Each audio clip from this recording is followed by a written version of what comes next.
তো এগুলো নিয়ে যদি নাকি ধরেন জিয়াউর রহমানের ব্যাপারে এরকম যদি থাকতো, তাইলে এইটারে মোটামুটি জাতিসংঘ থেকে আপনার এটার সার্টিফিকেট নিয়ে আসতো যে ইয়েস, এরকম শেখ মুজিবের মার এই যে আপনার বিয়েরই আগে 3 মাসের যে গর্ভবতী হয়ে গিয়েছিলেন, এগুলো যে সত্যি, এটার ব্যাপারে জাতিসংঘ মহাসচিবের বিবৃতি টিবৃতি নিয়ে এসে আওয়ামী লীগ বাংলাদেশে প্রচার করতো। বিএনপি তো নোংরা, এই রাজনীতি, এই কথা আমি যদি সারাদিন বলি, ম্যাডামকে যদি বলি যে ম্যাডাম খালেদা জিয়া আপনি এই কথাটা আপনার মুখ দিয়ে একটু বলেন, বলবে বাবা তুমি কি চাও সেটা বলো।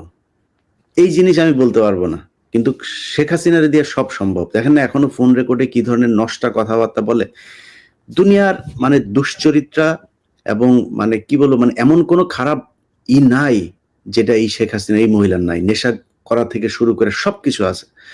তো ওরা এগুলো করে, এখন এদের রক্তটা তো ওইখান থেকে, যে কারণে ওদের টানটা ওইদিকে, ওরা এগুলোই করে।